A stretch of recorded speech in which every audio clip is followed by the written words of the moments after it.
Assalamu alaikum. Peace be upon the master of martyrs and peace be upon you adores. Welcome to Shia Waves. I'm your anchor Ali Jassim here to present and replenish your minds with the latest Shia world news. And now with the headlines.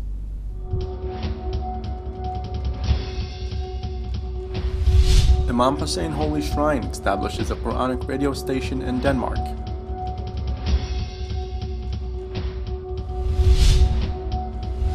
Thousands of Indian Muslims volunteer to protect the holy shrines in Iraq.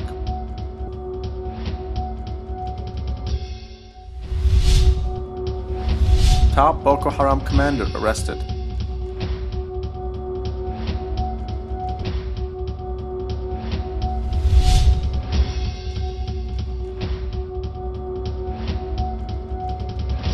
Imam Hussein Holy Shrine has established a Quran radio station in the Scandinavian country of Denmark, in which the first Quranic evening was recorded.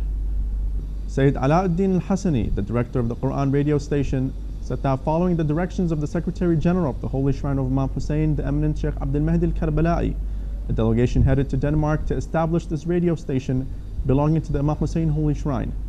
He added that the first Quranic evening was recorded in cooperation with some believers who expressed their readiness to record such evening during the whole Ramadan in Imam Ali Mosque. The Quranic evening was attended by a number of scholars and respected sheikhs, along with some Quran reciters, pointing out that Quran evenings were highly welcomed by the attendees and Shiite community in Denmark. Al-Jawadain Holy Shrine has witnessed distinctive Quranic activities through holding a number of Quranic gatherings under the supervision of Dar al-Quran, which belongs to the Department of Cultural and Intellectual Affairs of the Holy Shrine. A large number of women took part in Quranic sessions held by the Holy Shrine during this blessed month in Quraysh Courtyard, which is dedicated for women, where they recite one part of the Holy Quran every night. The Quranic session witnessed the participation of young girls ages 9 to 15 years old in the same place where they memorize part 30 of the Holy Quran and take jurisprudential, doctrinal, and moral lessons. While the Indian government is considering a plan to evacuate some 10,000 of its nationals from the war-torn Iraq, thousands at home have registered as volunteers to travel to the insurgency-racked Iraq to protect the holy shrines from ISIL threats. The volunteers are being organized by a Shiite organization in South Delhi. The organization had received countless letters from volunteers willing to travel to Iraq to help the wounded, protect the holy shrines of the Shiite faith, and even help the Indian government bring back the Indian nationals stuck in Iraq. He added that a number of them had already sent their passports and completed visa forms. Fresh trouble is brewing at Anjuman-e-Haidari's office in New Delhi. Shia volunteers including engineers, doctors, even women and children are enrolling to fight terrorism in Iraq and protect the holy shrine of Karbala. Anjuman-e-Haidari office bearers claim 1 lakh people have already enrolled and they have a target of 10 lakh persons. Out of, I think, 250 forms, 10 are children's and around 25 women's are also there. We are in regular touch with the Iraq embassy and inshallah very soon we will send our volunteers over there. Anjuman-e-Haidari office bearers say they have held several protests against ISIS and now wish that the government acts against them. They say if they are not allowed direct entry to Iraq, they will go there via ports in Iran, Jordan and other countries.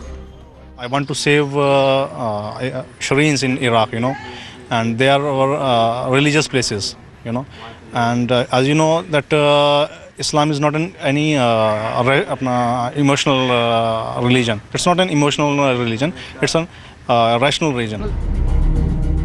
While the government has advised against travel to Iraq, Anjuman-e-Haidari volunteers wish to fight terrorism and protect Karbala in Iraq. The Iraqi Air Force attacked an ISIL gathering center in the city of Mosul, killing 30 ISIL terrorists including 2 ringleaders. Yusuf Hamid al-Mali, governor of Omar Brigade, and Musab al-Libi, deputy governor of Jazeera, were killed along with 28 other ISIL terrorists in Ain al-Jahsh region of Mosul city during the Iraqi airstrike.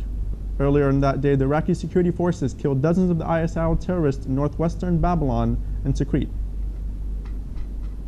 2 guards martyred and 2 others injured in Takfiri terrorist attack of Ahl Sunnat wal Jama'at on Husseiniya and Pahlawan Gulf area of Karachi.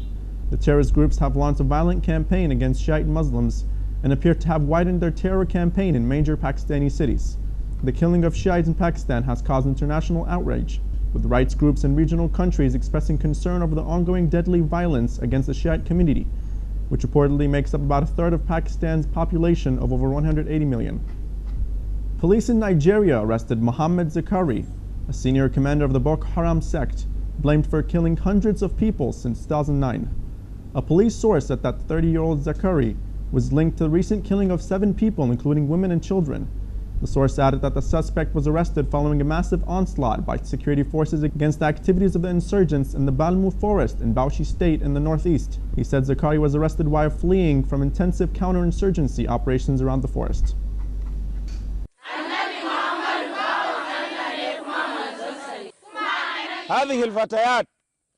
These girls you occupy yourselves with their affair, we have indeed liberated them. We have indeed liberated them.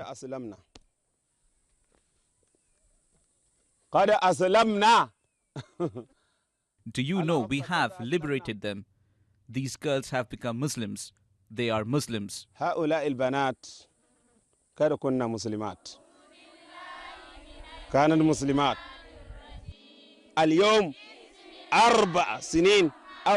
It is now 4 years or 5 years that you arrested our brethren and they are still in your prison.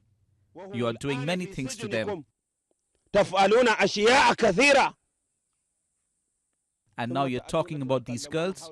We will never release them until after you release our brethren.